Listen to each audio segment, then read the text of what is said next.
Welcome back to this mini but mighty leadership lesson. We're continuing to talk about key components of communications.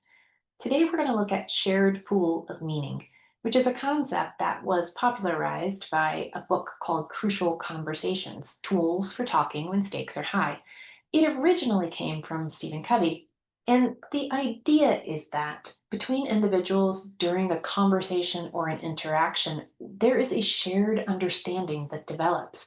It develops through context and through allowing everybody to have a voice. I like to look at this theory as a way to evolve our interactions, and the research from it shows there are some really interesting benefits. The larger the shared pool of meaning, the more relevant, accurate information and perspectives that are brought into the open, the smarter the collective becomes.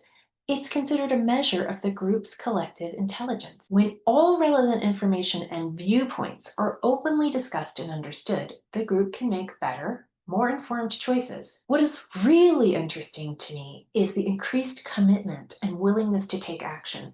When you allow people to have a voice, to share their perspective and thoughts and opinions, to bring their background and experience into the conversation, and there's no disrespect, no belittling, no eye rolling, and all the things that we tend to do when people are sharing information. When we allow for opinions and ideas and context to be shared openly, it actually makes people more willing to adopt and support an action that they were not originally in favor of. When individuals feel that their ideas and concerns have been expressed and genuinely considered throughout the shared pool, they're more willing to commit to whatever decision is being made at the end of that conversation. That's fascinating. Think about how that plays out when you've got mergers and acquisitions or a lot of organizational change. People don't necessarily automatically trust or even know the other people that they're engaging with.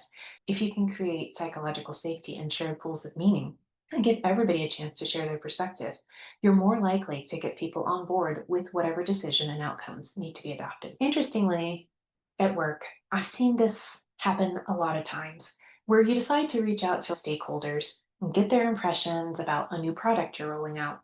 Let's say Department X is in charge of designing and developing a new product, and they think they've gotten the right inputs. And then comes time for a pilot, and an entirely separate division gets wind of the new product, and they're up in arms because they were never consulted. They didn't have a voice. That really can cause delays and impact the organization overall. It doesn't have to be that dramatic. Because I worked in sales so much, I tend to have a lot of sales examples. One example is about a new pricing structure that was almost ready to roll out when another geography got wind of it, and they exploded. That pricing wasn't going to work in the countries in their geography.